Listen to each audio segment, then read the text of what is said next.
የማቴዎስ ወንጌል ምዕራፍ 5 ቁጥር 16 እግዚአብሔርን በቅንነት የምታገለግሉ ዲያቆናት፣ እግዚአብሔርን የሚወዳችሁ እግዚአብሔርን የምትወዱ የክርስቶስ ቤተሰቦች፣ አባቶች፣ እናቶች፣ ወንድሞች፣ እንዲሁም ልጆች በክርስቶስ ሰላም እንደምን አደራችሁ? እንደምን አረፈዳችሁ? እንደምን አረፈዳችሁ? እግዚአብሔር ስም ዛሬም ዘወትርም ለዘላለም የተመሰገነ ይሁን። እነሆ አሁን በዛሬው ዕለት ግንቦት 29 ቀን በቅዳሴ የሚነበበው የወንጌል ክፍል ከማቴዎስ ወንጌል ምዕራፍ 5 ቁጥር 1 ጀምሮ እስከ 17 ያለው ነው። የዛሬ የትምህርታችን ርዕስ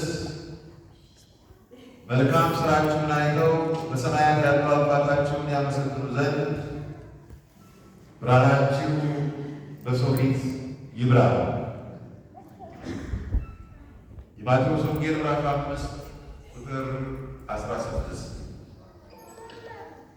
ለአባቶቻችን ለሐዋርያት ዓለምን ዞሮ ለማስተማር የሚያስችላቸው ብርታትና ጉልበት እንዲሁም በእያንዳንዱ ልቦና ውስጥ መልካም የሆነውን የእግዚአብሔርን ቃል ዘርተው 30፣ 60፣ 100 ፍሬ ለማፍራት የሚያስችላቸውን ጸጋ ያገኙ ባረገ በ10ኛው ቀን መንፈስ ቅዱስን የላከላቸው እግዚአብሔር እነሆ በአሁኑ ሰዓትና ደቂቃ በመካከላችን ተገኝቶ ለእኔ ለደካማው ለኃጢአተኛው ምስጢሩን እንዲገልጽልኝ ለእናንተ በሰማያት ሰሚት የሆኑን አስተዋይ ልቦና እንዲያድላቸው ዓለማትን ፍጥረታትንና ዘመናትን ያስገኘ የልዑል እግዚአብሔር መልካም ፈቃድ ይሁንልን።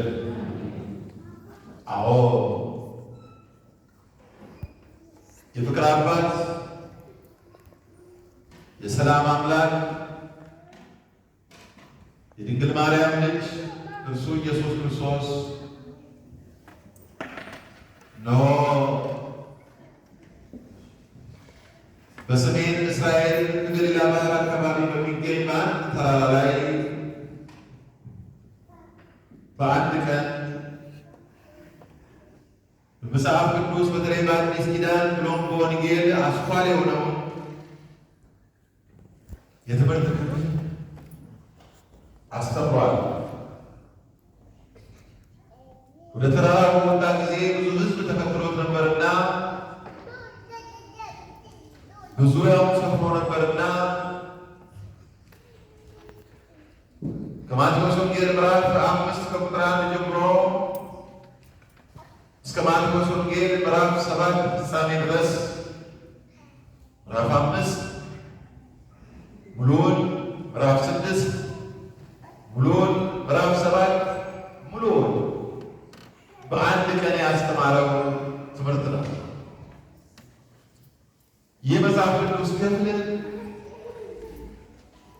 በኦርቶዶክሳዊ ተዋሕዶ ቤተክርስቲያናችን ሊቃውንት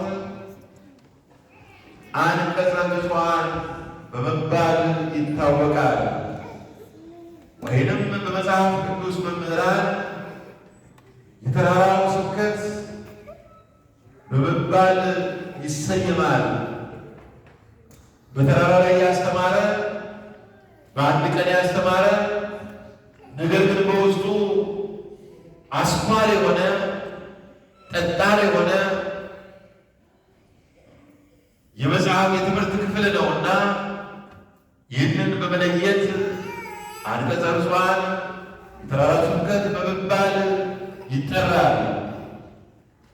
አዎ ምዕራፍ 5 ማቴዎስ ወንጌል ምዕራፍ 5 ቁጥር 1 ሲጀምር ተራራ ላይ ወጥቶ ብዙ ሕዝብ ሲከተለው በዙሪያው ሲሰር አሁን ለማስተማር ከፈተ ይላል አምላካችን መድኃኒታችን እርሱ ኢየሱስ ክርስቶስ። የሚራቡ ብፁዓን ናቸው እነርሱ ይጠግባሉና ብሎ ይጀምራል። ድሆች የሚሆኑ ብዙዎች ናቸው እርሱ ባለጠጎች ይሆናል ይለናል። እንዲህ እያለ ወደ 9 የሚሆኑ የሚያስመሰግኑ ብፁዓን የሚያስብሉ ስለ ጽድቅ መራብ፣ ስለ ጽድቅ መጠማት፣ የዋህ መሆን፣ ስለ ጽድቅ መሰደድ የመሳሰሉት ክፉ ቢያደርጉብን ቢያሳድዱን መታገስ ወደ 9 የሚያስመሰግኑ ብፁዓን ናቸው የሚያስብሉ የተመሰገኑ ናቸው ማለት ነው። ብፁዓን ማለት የተመሰገኑ ናቸው የሚያስብሉ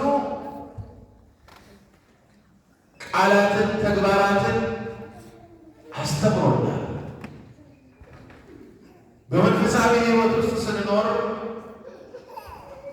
እነዚህ በምድር ላይ የሚገጥሙን ፈተናዎች ቢገጥሙንም እንኳ ያንን መታገስ፣ ያንን መቻል፣ ያንን ማሳለፍ፣ ያንን መቋቋም፣ ያንን መጋፈጥ፣ መሸሽ ሳይሆን መጋፈጥ።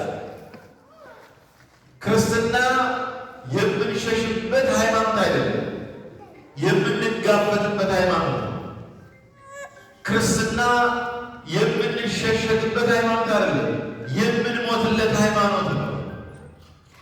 ክርስትና የምንደብቀው ሃይማኖት አይደለም፣ የምንገልጠው ነው።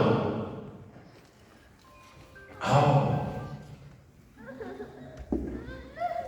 በዚህ አይነት ሁኔታ በሃይማኖታችን የክርስቶስ በመሆናችን በክርስትናው ሃይማኖት በመኖራችን ለሚገጥሙን ማንኛውም ፈተናዎች